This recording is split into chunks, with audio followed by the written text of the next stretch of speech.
Sí, estamos por acá y vos habías planteado, Victoria, Exacto. antes de la pausa, cómo comenzamos este año ahora, porque se comienza el 1 de marzo. Javier, hay algunos liceos que ya se sabe que no van a arrancar por problemas edilicios, son 5 en total, incluso uno en Bella Unión. Pero ¿va a ser así concretamente o quizás van a haber otros que arrancan pero sin listas, con muchos problemas? Bueno, o sea, el comienzo, claro, el Consejo lo que hizo fue postergar el comienzo de cursos en esos 5 liceos. Después hay problemas que son transversales a todos los liceos. ¿Cómo cuáles, por ejemplo? Y por ejemplo el tema de la inscripción tardía. Hay chiquilines que mañana, 1 de marzo, no van a saber qué liceo les toca y qué grupo les toca, por ejemplo. Hay horas docentes vacantes, también porque no ha terminado todavía el proceso de designación de horas. Hay equipos técnicos, equipos de adscripto, ayudante preparador, incluso direcciones que están asumiendo recién mañana. O sea, una cantidad de cambios que se producen en los liceos los 1 de marzo, pues es el primer día del año lectivo. Y bueno, eso va a generar que sea muy difícil poder estructurar, trabajar con los chiquilines mañana 1 de marzo. ¿Por qué se apresura tanto arrancar el 1 de marzo y no el 5? Ahí va. Ya vamos contigo, Victoria. Bueno, en realidad el Consejo de Educación Secundaria había fijado como fecha de comienzo el 5 de marzo y luego por orden de Codicen lo adelantó al 1. Yo me imagino que acá está en juego lo de los acuerdos que hubo entre los partidos políticos sobre los 180 días de clase y calculo que habrán sacado esa cuenta y ver que era necesario comenzar el 1 de marzo, más allá de que hay que ser muy claros con esto. En realidad, los liceos no están en condiciones mañana de empezar. Lo que va a haber es una especie de puesta en escena bastante engañosa para la población, pero mañana no va a haber clases en los liceos. O sea, irán los chiquilines de primer año, harán alguna actividad que se pueda organizar en el momento, pero las clases no van a empezar porque no va a haber clase. Victoria, ahora sí. Iglesias, pero a ver, ¿en cuántos liceos no puede haber clases? No, el problema es, estos problemas que yo decía ahora, el tema de la inscripción de estudiantes, Sí. Los cambios en los equipos docentes, eso pasa en todos los liceos. O sea, lo que nosotros tenemos es que el CES suspende horas, suspende el comienzo de clase, Sí. en liceos que, por ejemplo, tienen situaciones edilicias extremas. Sí. ¿No? Porque en realidad acá sí hay que decir que en los últimos años ha habido un avance con esto. A partir de las luchas del sindicato, el año 2012, que estuvimos 72 horas de paro por motivos edilicios, del shock que se hizo después, comenzó un proceso de mejora edilicia que, bueno, ha mejorado en general las condiciones, pero persisten problemas muy graves desde el punto de vista edilicio, que eso sí el Consejo no los plantea públicamente. Tenemos liceos que aún hoy tenemos a miles de estudiantes que estudian en contenedores. Hay muchos contenedores que están muy deteriorados porque una vez que los instalan, quedan años ahí, no se los cambia, el contenedor va sufriendo, se va rompiendo, ¿no? Por el hecho de tener decenas de gurises todos los días. Y eso se mantiene tal cual. Liceos que no tienen biblioteca, liceos que no tienen laboratorio, liceos que no son liceos. Acá cruzan la calle del canal, está el Liceo 21, que es una casona, no es un liceo. A ver si interpreto bien. El tema edilicio, que es constatable, y no es el gran problema que tiene hoy secundaria al liceo, digamos. Ahí sí, en números, entre 300 liceos no es el gran problema. Lo que de alguna manera disfraza problemas de fondo que son mucho más extendidos en general en los liceos del Uruguay. ¿Es eso lo que quiere decir? Yo lo que quiero decir es que para mí sí tenemos un problema de edilicio. Lo que pasa que, digamos, claro, hay liceos en los que directamente no se puede empezar porque no tienen baño. O sea, uno puede llevar a decenas de estudiantes, profesores, sin baño todo el día. Claro, o no tienen agua, o tienen problemas. O sea, hay situaciones que son extremas. Porque, a ver, si Iglesias, sin necesidad de tener que ocultar los problemas, sin tener que ocultar los problemas. No, mire, tampoco, sin ir más lejos. Sí. En el Liceo 18 de Mayo están trabajando ahora para poder refaccionar baños para ver si pueden empezar. Bien, pero hay 300 liceos en todo el país. ¿En cuántos efectivamente hay problemas edilicios? No, problemas extremos que impidan, porque problemas, por ejemplo, para mí, el liceo que está cruzando el canal 12, el Liceo 21, tiene un problema edilicio, que es una casona vieja que no está pensado para el liceo. O sea, no tiene espacios para trabajar pedagógicamente. Acá en La Graciada y Sufriategui está el Liceo 75, que tiene contenedores que están al sol, por otra parte, que funciona una casona. O sea, acá hay que definir qué entendemos por un problema edilicio.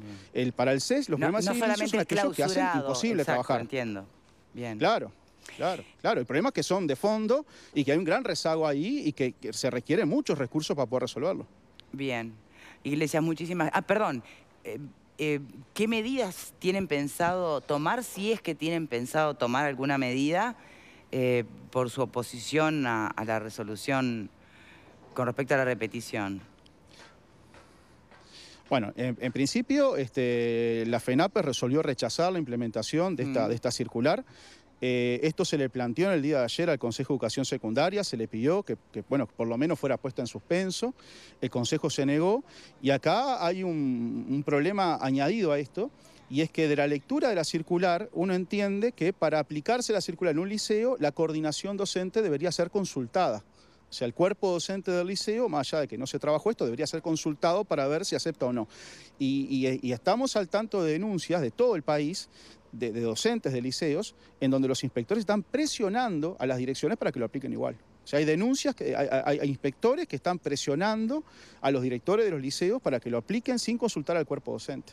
Y eso va a generar seguramente conflicto. Después, sobre medidas más generales, nosotros lo que resolvimos en AGD, la Asamblea General de Delegados el fin de semana, fue monitorear la situación, seguir apostando, bueno, a instancia de negociación, de diálogo con las autoridades para superar, porque además hay otros problemas también que están pendientes, no solamente el tema de edilicio o el tema de la circular, hay una cantidad de cuestiones que están pendientes.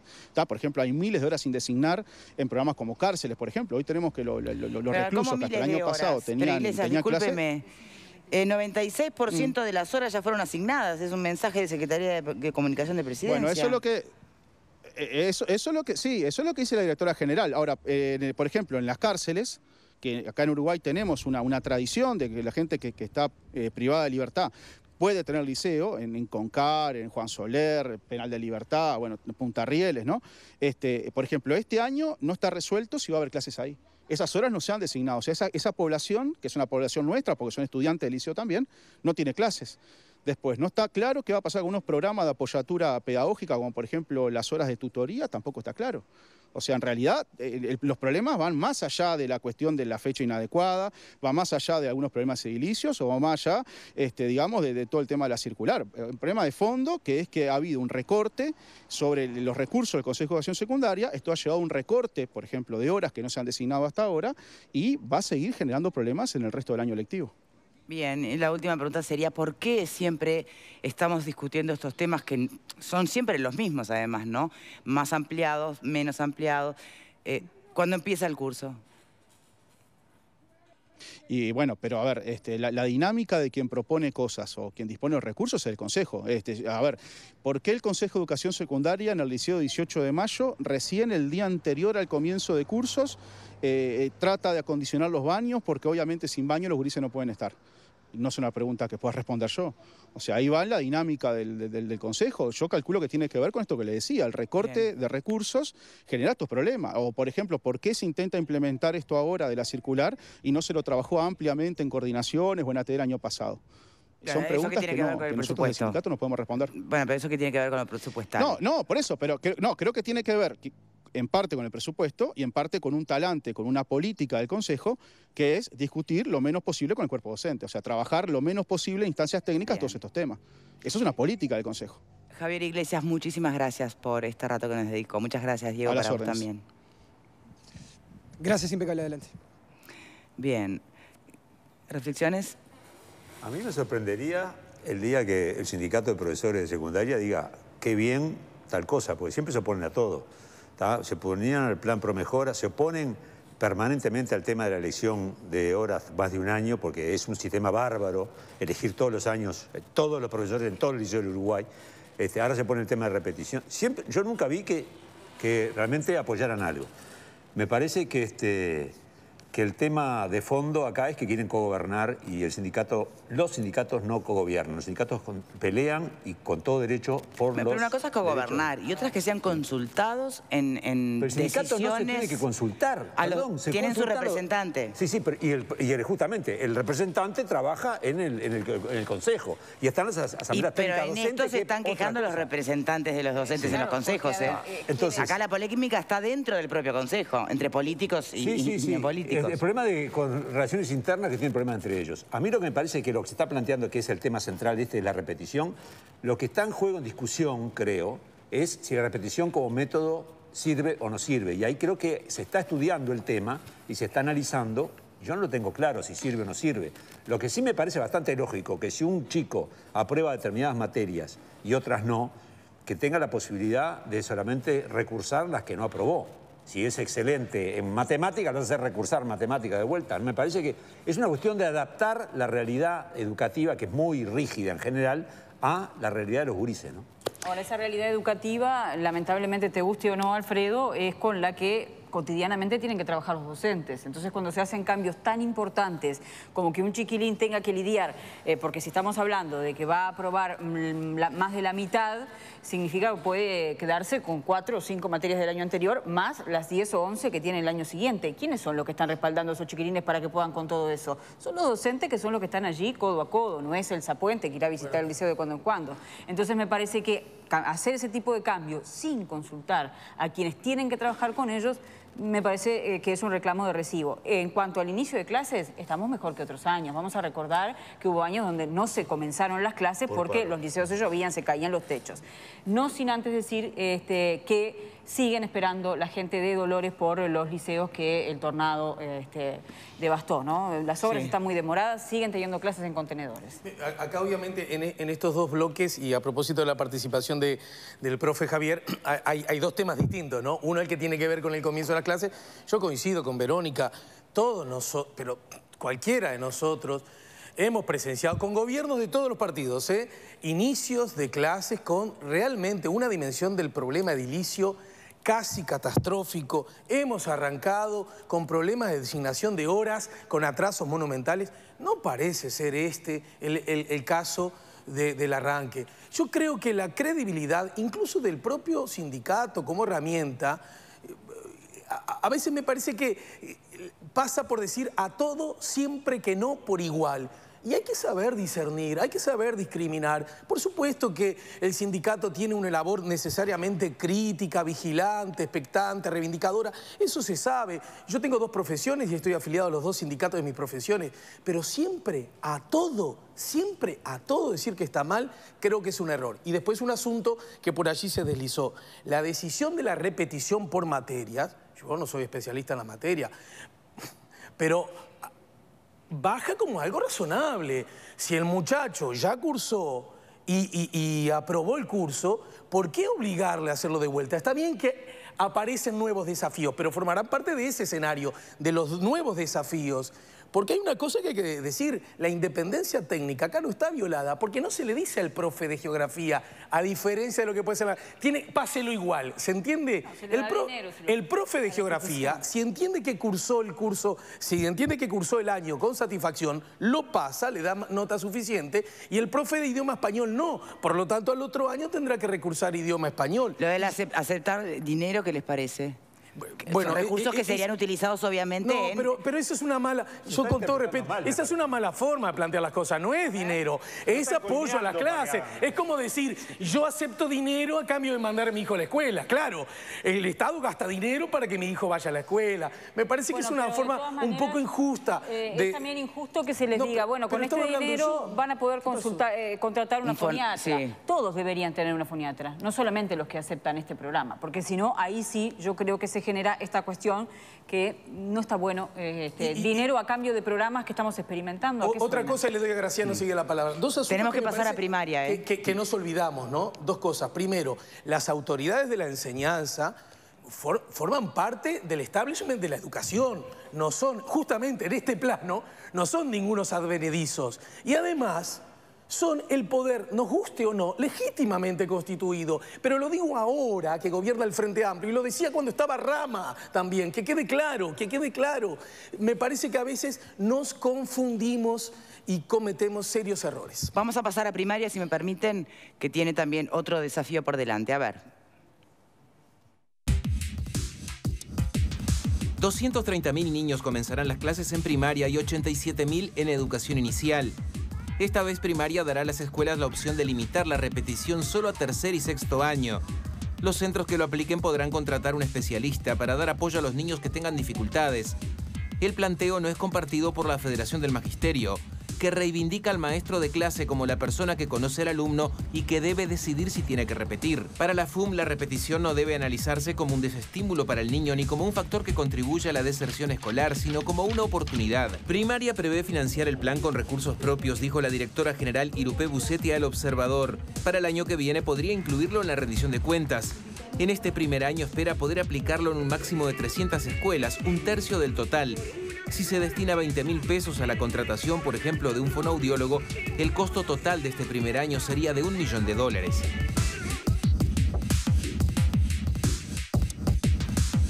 Muy bien, tenemos en línea en este momento a Elvia Pereira, presidenta de la Federación Uruguaya de Magisterio. ¿Cómo le va, Pereira? Buenas tardes, muy bien. ¿Usted? Acaba de salir de una reunión importante. En este momento acabamos de culminar una reunión en el Consejo de Primaria con los 3 consejeros en pleno y la Federación haciendo los planteos. Primero con sorpresa, que fue lo que ya hemos manifestado, porque en lo que se recoge de prensa parece ser que había definiciones en un coloquio donde nosotros estuvimos presentes y no en ese coloquio en ningún momento se habló de definiciones en el sentido de lo que está expresado en la prensa. Así se lo manifestamos al Consejo de Primaria, que acordó con nosotros que exactamente así había sido en ese momento. Sobre el punto específico que tiene que ver con este monto de dinero que supuestamente iba a ser otorgado a aquellas escuelas que afiliaran a la idea de no repetir los niños, nosotros planteamos nuestro punto de vista clarito, que tiene que ver con que ya en la circular 119 de noviembre del año 2017, en el resultando, el Consejo en pleno recoge esto que para nosotros es fundamental y tiene que ver con las herramientas. ¿Quién es el que tiene las herramientas suficientes para determinar la promoción de un niño?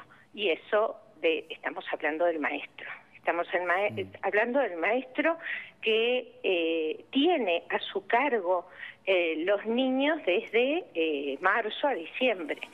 Promueve sus aprendizajes, potencia sus aprendizajes, tiene contactos, vínculos y redes en la medida de sus posibilidades y de las posibilidades que tiene la escuela pública de tener contacto con otros profesionales, en cada caso, en cada niño que así lo necesite. Pero el momento último, en el momento de que hay que decidir si ese niño está en condiciones de promover o no, ahí es el maestro el que debe tomar la decisión, por supuesto, con el director, con el inspector o las consultas que crea por mí pertinentes, pero ahí es el maestro. Esto es lo que nosotros manifestamos al Consejo de Primaria, que hay una multiplicidad de experiencias, permíteme Victoria, una multiplicidad de experiencias a lo largo y ancho del país, de escuelas, donde el colectivo docente decide por aplicar una experiencia que tiene que ver con la desestructuración de los grupos. ¿Qué quiere decir? Que los niños transitan por un grupo o por otro, por un nivel, por un grado, si se quiere entender mejor, y otro de acuerdo a sus necesidades educativas. Esto se da y esto se hace en muchas escuelas y los televidentes que tienen oportunidad de estar en contacto con esos centros escolares saben que lo que estoy diciendo es así. Ahora, ¿son centros escolares de cuántos niños que permita esa desestructuración con lógica, con orden, digamos? Y bueno, mañana vamos a estar nosotros en la escuela 178 de Casaballe, que es una de ellas, por ejemplo. Bien. Y no es una escuela que sea un centro escolar con escaso grupo de niños. Esto es, lo que quiero señalar con esto es, lo que le dijimos al Consejo de Primaria es, si nosotros dentro de los colectivos hay muchas experiencias en ese sentido, ¿por qué no aprovechar de esas experiencias? Y hay proyectos que necesariamente sabemos que los presupuestos que apoyen el desarrollo de estas experiencias siempre son necesarios. ¿Por qué no hacer, posibilitar que estos centros, no quiero señalar en ninguno en particular, pero estos que dije un ejemplo, ¿no? Pero y ahí la repetición dejaría de ser un tema escabroso, entonces. Es que, Victoria, acá está el nudo del problema. El nudo es la repetición. ¿Qué entendemos por repetición? Para nosotros... Oportunidad de aprender. Por supuesto. Te doy un paso más, un derecho, el derecho a educar. Denme el tiempo tiempo que necesito para poder aprender. ¿Y cómo puede ser que el Consejo lo entienda diferente?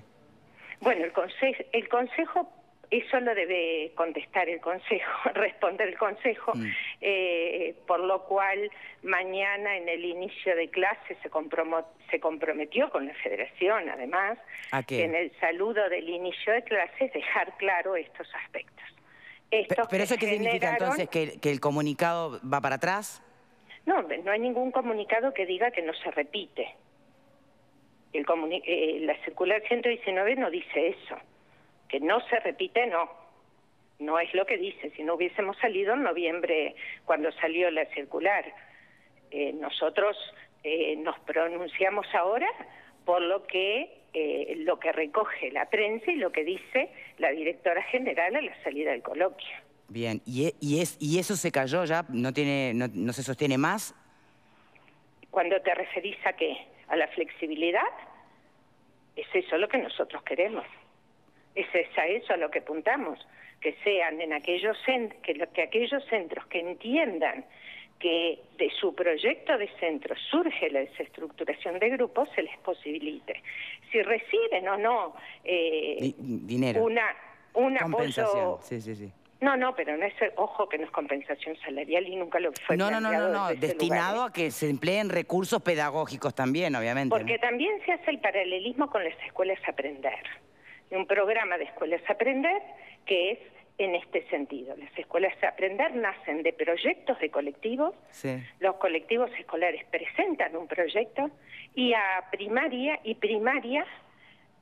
facilita o invierte determinado dinero en apoyo a ese proyecto. En apoyo que si es necesario la contratación de un profesional, si es necesario, ahí el Consejo de Primaria brinda ese apoyo mediante un proyecto. Más o menos es lo que le estamos diciendo al Consejo de Primaria. Si hoy tenemos unos cuantos ejemplos de experiencias que están dando resultado, ¿por qué vamos a variar esto? ¿Por qué variaríamos y diríamos no repite nadie y lo pondríamos en esos términos? Por lo cual el Consejo de Primaria se compromete con la FUM a que mañana en el inicio de clases va a dejar muy claro estos aspectos. Esperaremos hasta mañana entonces.